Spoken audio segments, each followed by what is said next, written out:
Tonight, we are reacting again to the sad news that was reported yesterday about the passing of Bill Walton at the age of 71. There's a wonderful piece that Mark Zeigler, who's with us right now, co-wrote. Mark, before I start, is this the UT? Is this the obituary? I'm terrible with that. Is this the obituary? What was written here in the UT yesterday or today? Yes, that's the main obituary. But we had so much stuff. Yep. You know, I mean, the guy lived in just absolutely incredible life. Incredible. And, I mean, you know, as much as we wrote, I'm not sure we even scratched the surface on what he did in 71 years. Yeah, I was going to say, I think you wrote beautifully. I really do. And even like the headline, it's like, how will Bill Walton be most remembered, if that even matters? But you think about someone that, you know, I think a lot of people remember, obviously, his playing days. And then a lot of people look at him as a broadcaster, locally, what he meant to San Diego, his philanthropic, desires as well throughout the city of San Diego and beyond. Like, how will you remember Bill Walton?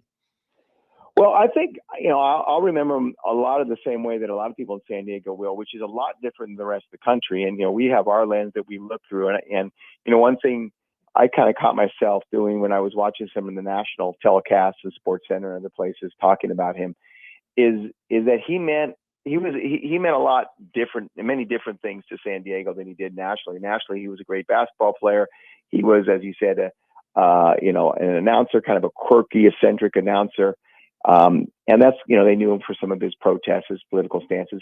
But in San Diego, we knew him as Steve Fisher said so eloquently, as Mr. San Diego.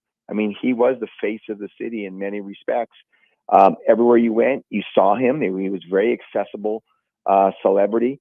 It wasn't like, oh, you knew about him and you heard about him. I mean, he was everywhere. I mean, you know, a friend of mine sent me pictures of his wife because she was on bike rides with him. They were at a bike club, and multiple pictures with him, and said, you know, it wasn't just that she took pictures with him. He always had time for a chat. And that's just who he was. And so for us and for me and for everyone else in San Diego, that's how I think we'll remember him, which is very different than the rest of the world. For him, you know, he had two different careers, his basketball career and then his broadcasting career.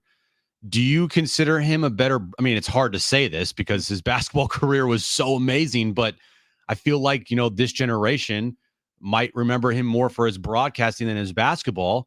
But for you, how would you compare the two? Well, you know, it's funny when Steve Fisher talked about how they used to take recruits to his house as part of the recruiting visit. You know, Friday they would do campus tour, Saturday morning breakfast, Saturday, you know, late morning, Walton's house. And, you know, the kids would go in there and see this quirky announcer that they'd seen on TV. The parents would go in there and see the 6'11" center who led, you know, the Portland Trail Blazers to their only NBA championship, and, you know, who won, was part of the 88 game win streak for UCLA. You know, who was 21-22 in an NCAA final. You know, who in high school shot 78% from the floor. That's what I think the parents would remember him as, and so it really depends on when you were born.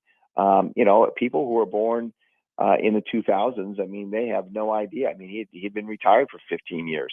And so there's, you know, by the time a kid gets to be 15, 16, 17, and it's, you know, 2010 or 2015, I mean, they have absolutely no concept of who he was, except for maybe some grainy footage and heard his name. But for the parents, I really think, and our generation, I mean, we know him as the player, I think. Mark Zeigler from the Union-Tribune with us right now, talking about Bill Walton's legacy in San Diego and beyond. I know you just touched on it and you wrote about it as well. For our listeners that maybe aren't fully aware, I wasn't fully aware of this. You wrote about it.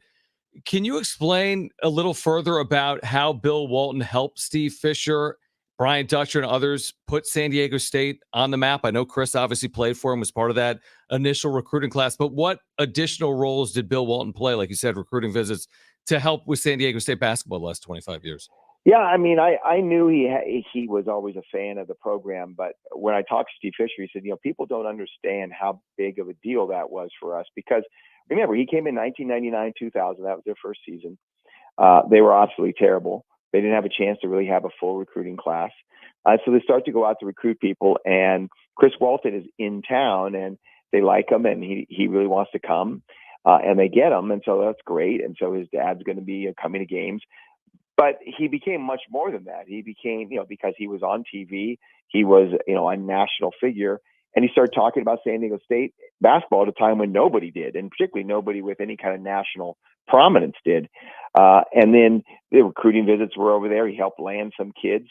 And then beyond that, I mean, last year he was at the Final Four, and he was off at a corner, remember, and just holding court about San Diego State, the program, but also about San Diego State, the city, and how much he loved it, and whatever other topic came to his mind as well. But he, I mean, and this wasn't just a 4-year thing while Chris was there. I mean, this went on for 20, 25 years now, and every program, when you for those of us who know what this program looked like in the late 1990s, and obviously everyone knows what it looks like now, and it's still almost inconceivable to imagine that it got from that point to this point.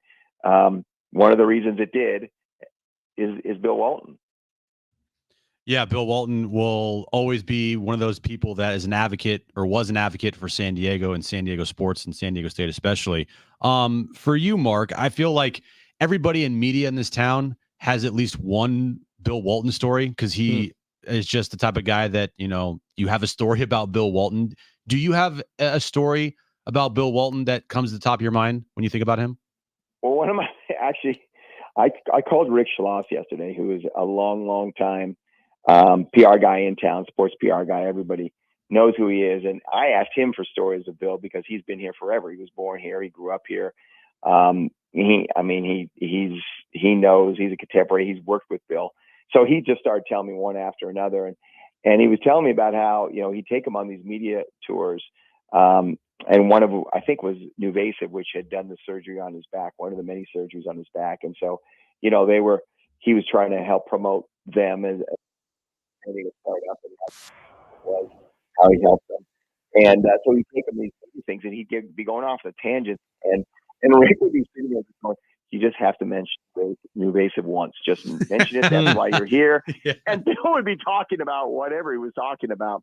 And that was so many of the times when I'd talk to him as well. And, I'd have a question or a topic that I wanted him to address. And he might start there, but he never ended there, and he never really talked about it. And it was really frustrating, but it was also just absolutely hilarious. And I can just see, I know Rick so well, and I can just see him sitting there in the back off camera, just like head in hands going, come on, Bill, please, just one mention. And he's talking about the Galaxy or the Grateful Dead or Pears or Rivers or, something, the San Diego Sunshine or bicycling, and nothing about what he's supposed to be talking about. But that was the beauty of Bill Walton. Yeah, Bill Walton, time limit, and staying on track are things that aren't good. They don't go together.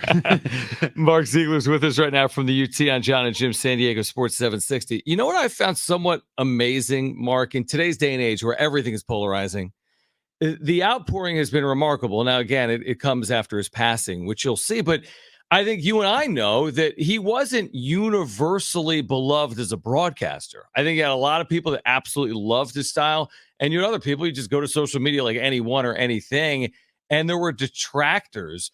But it seems like that was none of the story at all in the last 24 or 48 hours. The outpouring has been remarkable. Have you seen that in the same light? Yeah, and even beyond that, if you look at some of his political stances, particularly when he, I had a line in there when he had a statement after he'd been arrested for anti-Vietnam protest, and his statement was, your generation screwed up the world. Now we're going to try to straighten it out.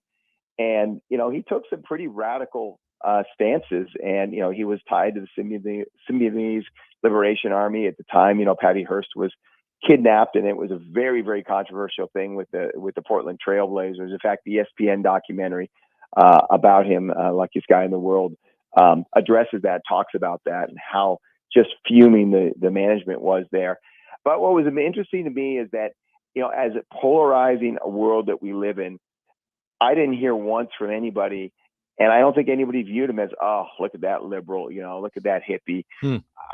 I mean, people on both sides of the aisle sort of universally respected him. They might not have agreed with what he said, but he was one of those very few personalities that you just couldn't get mad at him. You could just say, well, that's Bill, and I respect him for his opinion, and maybe he's a little bit out there on some stuff, but he's just lovable and he's ours. And, And so I thought that was really cool. I'm glad you brought that up, because I just thought that was so cool about yesterday. And I mean, generally when somebody passes away, you're not going to rip the guy if you didn't like him, but still, even for his political stances in this day and age, people would, and I didn't hear that at all. And I think that's pretty cool. And that's a huge accomplishment that not many people can say that they have done.